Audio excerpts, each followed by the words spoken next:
트럼프가 공언했던 상호 관세 부과안 발표까지 이제 8일 정도가 남았네요. 그런데 아직까지도 명확하게 이야기가 나온 건 없습니다. 면제가 없다라고 이야기를 하다가 간밤에는 또 일부 면제를 줄 수도 있다. 많은 나라를 면제할 것이다. 말이 매일 바뀝니다. 스무고개를 하는 듯한 느낌도 들어서 마음 같아서는 무시를 해버리고 싶기도 한데 미국이라는 나라가 무시하고 갈 수 있는 나라는 아니죠. 그래서 굉장히 혼란스러운 날이 반복되고 있습니다. 민정훈 국립외교원 미주연구부 교수님과 함께 이 이야기 나눠보겠습니다. 교수님 나와 계십니까? 예, 안녕하세요. 예, 안녕하십니까 교수님. 혼돈스러우시죠, 교수님도? 예. 그렇습니다. 간밤에도 또 다른 얘기가 좀 나왔는데 4월 2일이 해방의 날이 될 것이다라고 이야기를 했는데 대체 뭘 어떻게 하겠다는 건지 여전히 모르겠어요. 이거 뭐 고위 관계자 이쪽에서도 명확하게 나오는 얘기는 아직까지 없죠. 그렇습니다. 말씀해 주신 것처럼 관세를 카드로 쓰고 있으니까요. 예. 수단이라는 것은 목적을 위해서 언제든지 변경되고 다르게 쓸 수 있기 때문에 그런 부분에서 갈팡질팡하고 이제 혼란스러운 그 뉴스가 나와가지고 시장이 굉장히 요동치고 있는 상황인데요. 결국은 트럼프가 결정한다 뭐 이런 식으로 트럼프 행정부 내에서도 얘기가 수렴되는 것 같아요. 그래서 다양한 의견이 있지만 결국은 트럼프 대통령이 최종 결정을 하는 것이기 때문에 그리고 트럼프 대통령 성향이 일기 때도 그렇지만 일기 때는 트위터 지금은 X라고 그래가지고 온라인상으로 해가지고 소셜 미디어에다가 바로바로 이제 자기 입장을 올리잖아요. 그렇죠. 그리고 그거에 대해서의 시장이 반응하고 국가들이 반응하기 때문에 이런 혼란스러운 상황이 지속되고 있는 거라고 생각하고 있습니다. X도 봐야 되고 트루스 소셜도 봐야 되고 정신이 없습니다. 간밤에는 또 다른 얘기가 나왔어요. 지금까지는 뭐 품목별 관세 이거는 일단 연기하고 상호 관세 표적화 될 것이다 이런 이야기들이 나왔었는데 새벽에 전해진 이야기는 또 좀 다른 이야기가 나왔습니다. 어떤 이야기들 나왔습니까?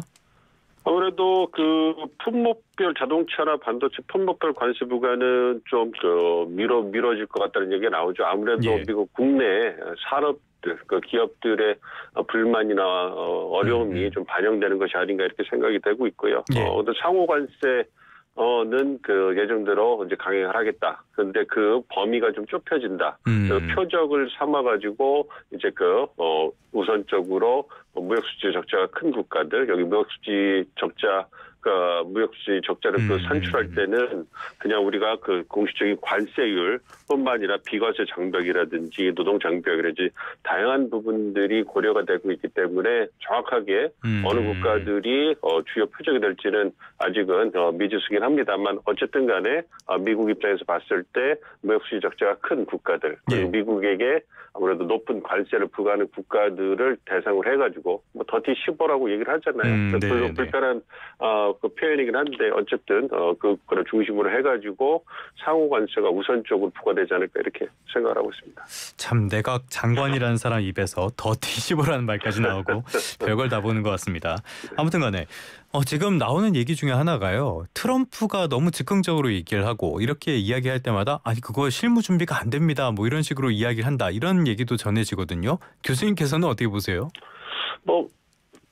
최근에 워싱턴을 갔다 오신 분들의 얘기를 들어보면 미국 워싱턴에서도 도대체 트럼프 행정부가 어느 방향으로 가는지 갈피 잡기 어렵다는 얘기가 현지 전문가들 입에서도 나와요. 그래서 우리가 생각해보면 저 같은 전문가들이 너무 논리적으로 트럼프 행정부의 그 정책 방향을 분석하고 논리를 만들어주는 거 아니냐 뭐 이런 얘기도 나오긴 합니다만 어쨌든 큰 틀에서 관세를 이용해가지고 무역수 적자를 줄이고 어떤 제조업의 부흥을 위한 토대를 만든다는 방향성은 분명한 것 같은데 그 접근법에서 아직 그것이 명확하진 않은 것 같아요. 그리고 트럼프 대통령의 성향상 자신이 이제 참지 못하고 자꾸 이제 포스팅을 하고 말을 바꾸기 때문에 그러한 부분들이 있어서 방향성은 분명하지만 접근법이나 시행에 있어서 이제 트럼프 대통령이 자꾸 이제 방향을 틀다 보니까 실무진에서는 그러한 것들을 이제 사후 봉합하고 이제 대안을 만드는 이런 작업으로 굉장히 바쁜 모양인 것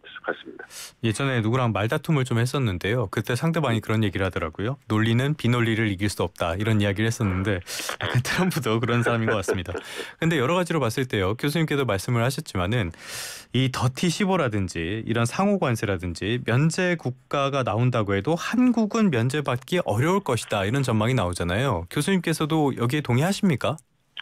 네, 뭐 가능성이 높다고 보고 있어요. 완전히 뭐 빠질 가능성을 뭐 배제하는 것은 뭐 지켜봐야 되겠지만 현재로서는 미국 행정부에서 더 디시보라고 그 불편한 표현에 포함되는 국가들의 목록을 보면 그 기준을 보면 말씀드린 것처럼 미국이 봤을 때 무역수지 적자가 큰 국가 그리고 미국에 대해서 높은 관세를 부과하고 있는 국가 이런 걸 그려본다면 뭐 우리는 뭐 한미 FTA가 돼 있기 때문에 미국에 대해서 거의 1% 0% 가까운 관세를 부과하고 있기 때문에 후자의 경우에는 해당되지가 않을 거예요. 근데 문제는 이제 우리가 무역수지 대미 무역수지 흑자가 크잖아요. 작년 기준으로 우리가 거의 한 8등 정도 되기 때문에 그 부분에 있어서 이제 우려가 있는 거고요. 그리고 이제 미국 기업들이 이제 총알을 넣잖아요.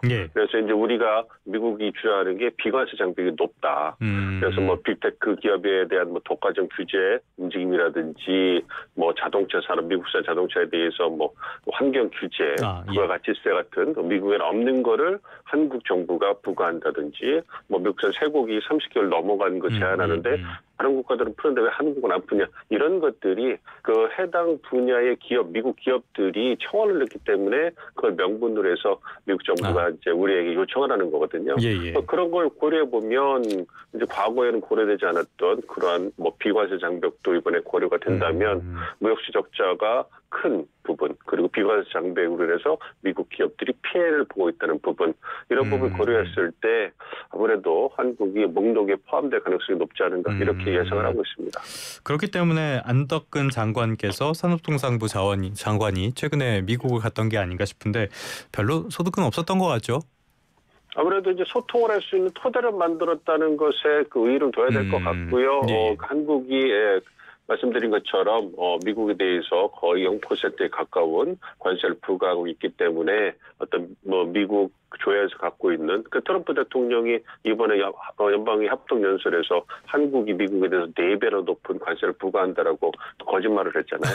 근데 그런 부분에서 그걸 또 교정하고 이제 확인을 우리 정부 당국 입장에서 확인을 해줘야 되는 거거든요. 실무진 입장에서는 그걸 확인을 하고 우리가 대미 투자도 많이 하고 그 미국의 해군 선박을 제조하거나 MRO라고 하죠. 이런 부분이라든지 다양하게 미국의 전략적 이익에 부합하는 우리가 협력을 할 수 있는데 그런 부분을 고려해서 한국이 다른 나라에 비해서 최소한 어떤 차별을 받거나 어떤 불이익을 받는 일은 없도록 뭐 이런 부분에 방침을 지킨 것 같아요. 그러니까 상호 관세 자체를 피한다기보다는 그거는 좀 어려운 것 같고요. 한국이 부가적으로 불이익을 받지 않는 방향에서 향후 양자 협상을 통해 가지고 뭔가 관계를 개선하고 어떤 관세를 좀 낮출 수 있고 이러한 부분들에 대한 토대를 만드는 데 의의가 있지 않나 생각합니다. 알겠습니다. 미국 언론의 팩트체크팀은 참 바쁠 것 같아요. 트럼프 말 한마디 다 검증을 해야 되니까 정신없을 것 같은데 트럼프의 간반 발언은 이 자리에서 나왔습니다. 정의선 현대차 그룹 회장 백악관에서 같이 기자회견을 열어서 투자를 발표했단 말이에요. 어떤 내용이 담겼습니까? 현대차가 이제 트럼프 우리가 전임 바이든 행정부 때도 천문학적인 그런 미국 내 투자를 해가지고 트럼프 대통령이 한미 정상회담 할 때 굉장히 죄송합니다. 바이든 대통령이 굉장히 한미 정상회담 할 때 즐거워하면서 일일이 우리 이제 기업 관계자를 소개하고 이런 모습까지 보였거든요. 근데 이제 트럼프 행정부 들어오니까 이제 관세를 부과해가지고 이제 또 한국 기업들을 어렵게 하니까 그런 그 대응의 조치로 이번에 한국 기업 중에 최초로 현대차 그룹에서 이제 2028년까지 미국에 총 210억 달러에 약 한 31조 원 규모의 투자를 집행할 거라고 밝힌 거죠. 그러니까 과거에 일본의 소프트뱅크의 손정희 회장께서 백악관에 방문해서 한 2천억 달러인가요? 뭐 그렇게 해서 200달러인가 그 정도 해가지고 트럼프 대통령과 독대를 했잖아요. 그러고서 이제 굉장히 트럼프 대통령이 좋아했는데, 그러니까 이번 우리 현대차 그룹에서도 향후 몇 년간 210억 달러, 30조 천문학적인 투자를 한다고 하니까 또 만나준 거 아니겠습니까? 그러니까 그걸 보면 트럼프 대통령이라는 사람이 이제 돈 하면서 자신을 만나는데 최소한 수십조 원은 돼야 만나고 그걸 인식하고 뭔가 한국 기업이라든지 한국에 대해서 어떤 예외 조치라든지 좀 혜택을 줄 수 있기 때문에 상당히 부담스럽다는 생각을 하게 됩니다. 사전 대응 성격이 강하다라고 볼 수가 있겠는데 현대차 전력에 대해서는 어떻게 평가하십니까?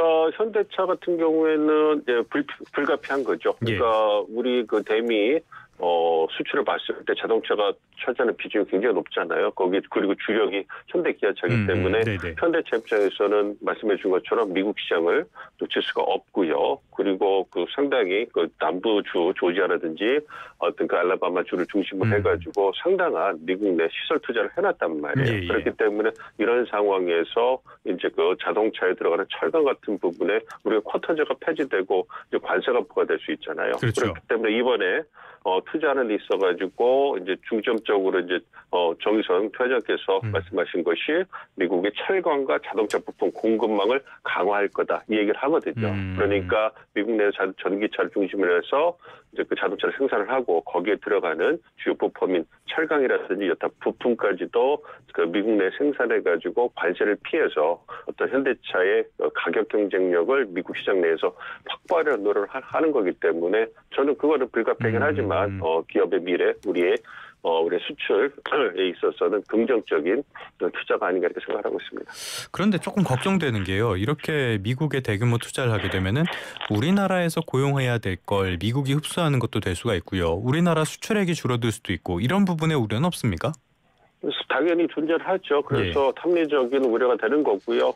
말씀하신 것처럼 어쨌든 미국 시장을 공략하기 위해서 살아남기 위해서 미국 내 투자를 하고 현지 인력을 고용을 해야 되기 때문에 물론 핵심적인 기술이라든지 설비는 우리나라에 다 있습니다만 그럼에도 불구하고 우리나라에 만들 가능성이 있는 그런 생산 시설이 미국으로 들어가는 거기 때문에 국내 고용이라든지 어떤 경제, 어떤 순환이라든지 그 성장에게는 좀 악영향이 있는 거죠. 그럼에도 불구하고 말씀드렸듯이 미국 시장이 가진 상승성이 워낙 크기 때문에 우리 기업 입장에서도 불가피하게 그러한 결정을 할 수밖에 없다고 생각하고 있습니다. 그러니까 이런 부분들에 우려되는 부분도 있지만은 그럴 수밖에 없는 상황이다.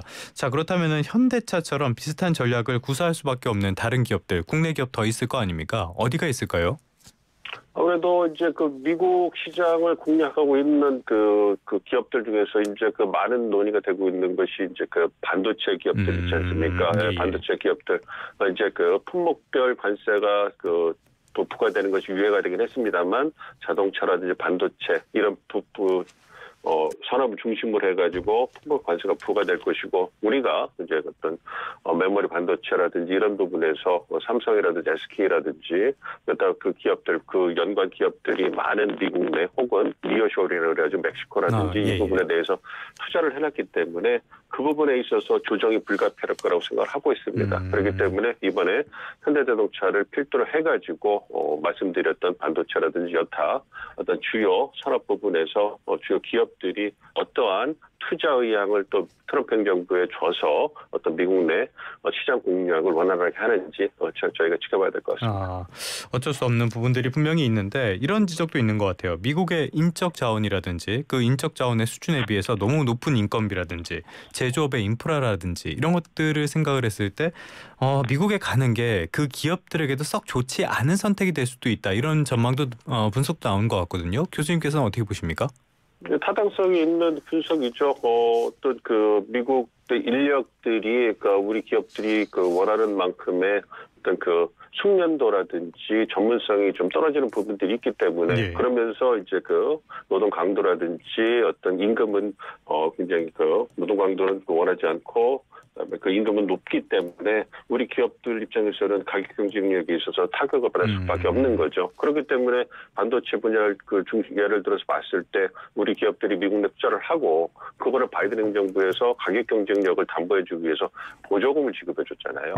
그런데 이제 트럼프 행정부는 가격 보조금 지급 없이 관세 부과 때문에 그 기업들이 미국 내에다가 설비를 짓고 그다음에 미국 인력 노동자를 고용한다 이런 식으로 명분을 하고 있기 때문에 그러니까 이게 가격 경쟁력으로 우리가 어떻게 담보할 것이냐. 그렇죠. 그다음에 TSMC가 애리조나에 공장 짓는 것도 예전에 듣던 그 해프닝이 나온 거 아니겠습니까? 그 공장 짓는데 인력이 부족해가지고 생각만큼의 공사가 진척이 안 된다. 그래서 굉장히 어려움을 겪고 있다. 이런 얘기 나온 것처럼 그리고 거기에 투입된 인력도 그렇게 원활하게 수급되는 것이 아니기 때문에 상당히 좀 어려움이 있습니다. 그럼에도 불구하고 이제 미국이 갖고 있는 상징성, 힘이 세기 때문에 그런 불이익에도 불구하고 이제 우리 기업들이 갈 수밖에 없는 거거든요. 그렇기 때문에 지금 반도체 칩 섹터에 대해서도 트럼프 대통령 연방의 그 합동연설에 나와가지고 그거는 터무니없는 법안이다. 남은 것을 하원 의장한테 지불하지 말고 연방 정부에 빚을 감대 쓰면 어떻겠냐 이런 식으로 얘기를 해버렸단 말이에요. 그렇기 때문에 우리 기업들의 어떤 그 고민이 깊어질 수밖에 없는 상황이다 이렇게 생각하고 있습니다. 기업도 나라도 투자자도 다들 걱정이 많을 수밖에 없는 시점인 것 같습니다. 그런데 트럼프가 관세 말고도 내세웠던 게 관세 말고 감세라든지 세금 감면이라든지 규제 완화 같은 것들 이런 것도 이야기를 했었잖아요. 그런데 막상 이 부분에 있어서는 별로 움직임이 없는 것 같아요. 이거는 왜 이러는 겁니까? 아직 그 총알이 부족한 거죠. 제가 생각했을 때는. 그러니까 그 세금 감면이나 규제를 하기 위해서는 연방정부가 충분한 재원이 필요한 거고 지금 트럼프 행정부가 출범 초기에 그러한 그 재원을 확보하기 위해서 에너지 가격 인하라든지 이제 그 연방 정부의 구조 조정, 어떤 그 지출을 줄이면서 이제 거기에서 재원을 확보하려고 하는 거예요. 충분한 재원이 있어야지만 세금 감면이나 규제를 통해 가지고 표로 확보할 수가 있는 거거든요. 그리고 대외적으로는 관세를 부과하고 있지 않습니까? 근데 관세 부과를 통해 가지고 가시적으로 어떤 수익이 창출되기에는 좀 시간이 걸리기 때문에 지금은 그러한 토대를 만드는 것 같아요. 그래서 에너지 그 인하라든지 연방 정부에서 지출을 줄여가지고 나오는 그러한 돈이라든지 관세 부과를 통해 가지고 얻는 수익이 어느 정도 확보가 됐을 때 이제는 내년 중간선거 이전은 충분히 이전은 되겠죠. 세금 감면이나 규제를 통해 가지고 어떤 표심을 흔드는 그런 그 움직임을 보이지 않을까 생각하고 있습니다. 내년쯤에 좀 상황을 봐야 될 것 같고요. 끝으로 이 부분 하나 짚어볼까요? 알래스카 에너지 사업 이거 거의 뭐 팔 비틀어서 우리 기업들도 참여해라 뭐 이런 식인데 이거 어떻게 해야 됩니까? 이거 들어가기에는 사업성이 그렇게 좋아 보이지 않는데요. 교수님께서는 어떻게 평가하십니까? 이게 굉장히 좀 난감한 상황인 것 같아요. 말씀해 주신 것처럼 그 트럼프 행정부의 관세 카드, 그다음에 뭐 통상 압박을 피하기 위한 카드로서 에너지 수입과 이제 그 프로젝트 참여가 대안으로 꼽히고 있는데 문제는 알래스카에서의 그 대규모 LNG 그 프로젝트가 사업성이 떨어지기 때문에 과연 그것에 천문학적인 돈을 60조가 넘는다고 그러잖아요. 그래서 그 투자해가지고 들어가는 것이 그만큼의 어떤 정책적 효과를 볼 수 있을 것이냐 뭐 이런 부분에서 우리 정부의 고민이 깊어지는 거라 생각을 하고 있습니다. 그거는 결국은 정책적 판단을 할 수밖에 없을 거라고 생각하고요. 거기에다가 일본과 대만 같이 전략적인 이해관계를 위해 가지고 어떤 생산성이라든지 경제적 이해관계를 좀 무시하고 그냥 무조건적으로 거의 그냥 투자해주겠다 이런 식으로 일본 정부나 대만 정부가 나오고 있기 때문에 그 사이에서 우리 정부의 입장이 굉장히 곤혹스러운 거로 보고 있거든요. 그런 부분에서 어쨌든 경제적 이해관계뿐만 아니라 전략적 이해관계도 우리가 고려를 해봐야 되기 때문에 그런 부분에 신중하게 정책적 결정을 할 것이고 그 부분에 대해서는 우리가 존중을 해줘야 되지 않나 이렇게 생각하고 있습니다. 경제성만 보고 지금 어떤 의사결정을 할 수 있는 상황이 아니기 때문에 더더욱 머리가 많이 아플 것 같습니다. 지금까지 민정훈 국립외교원 미주연구부 교수와 함께 트럼프의 관세 정책에 대한 이야기 심도 깊게 나눠봤습니다. 오늘 말씀 고맙습니다. 예, 감사합니다.